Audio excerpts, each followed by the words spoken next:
Okay, so Raven is very used to doing carrot stretches, and you can see what I've worked on is getting her to stretch and pick up that back leg.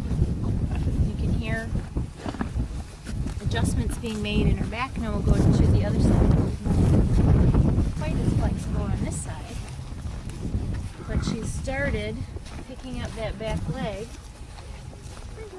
That's it, her neck just cracked. You see how far back she can reach without moving her feet? That's a good thing to keep doing with her. It's good for her to do that kind of stretching. Okay. Hey Janet, this is Michelle and Raven on a very nice spring day that we have here. I wanted to show you a couple of things about her when it comes to grooming and ground tying, which she's not doing really great right now. She ground ties a little better when she's inside, but she's been ground tied the entire time, so it's great if you continue with that. When it comes to grooming, definitely softer is better for her. Anything underneath her belly and up in here is a sensitive spot for her, so just know that. You're going to have to work to get her trust to know that your hand can go there. So if I put my hand up in here, I'm just appropriate about it. I'm not trying to tickle her. I'm not trying to be too hard. So you'll know. You'll play with her. Anything up here on her back, you can see she's shedding like crazy. So by the time she gets down to you, she'll probably have lost most of this coat, but it's coming out like crazy right now. But I use pretty soft tools. This is a soft curry. This is a soft face. And one of the things you can do, which is really great, is that's nothing more than a kitchen sponge. And this is great for a horse's legs, because you can mold it around their leg, and yet it's really soft, but it's got some bristle to it, so it can get the mud out. So the good thing is always sort of checking to see where she's allowing you to go.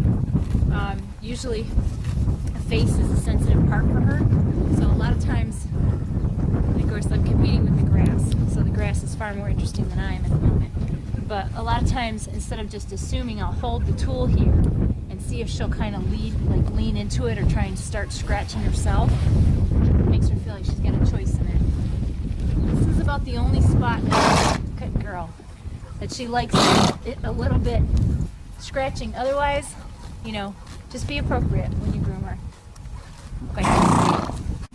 So one of the other products that I really like to use is this Veteran Shine, and it's really to keep her clean. She rolls, and I usually spray her tail and her body with it, and it's one of the things that helps to keep her clean.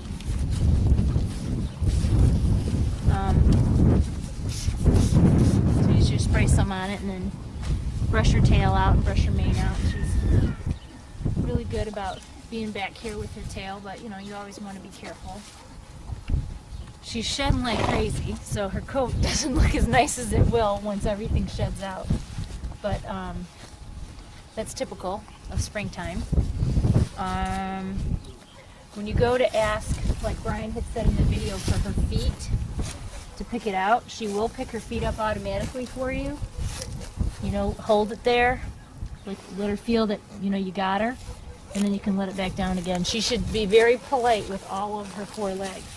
So when I go to pick up this leg, it's okay, girl.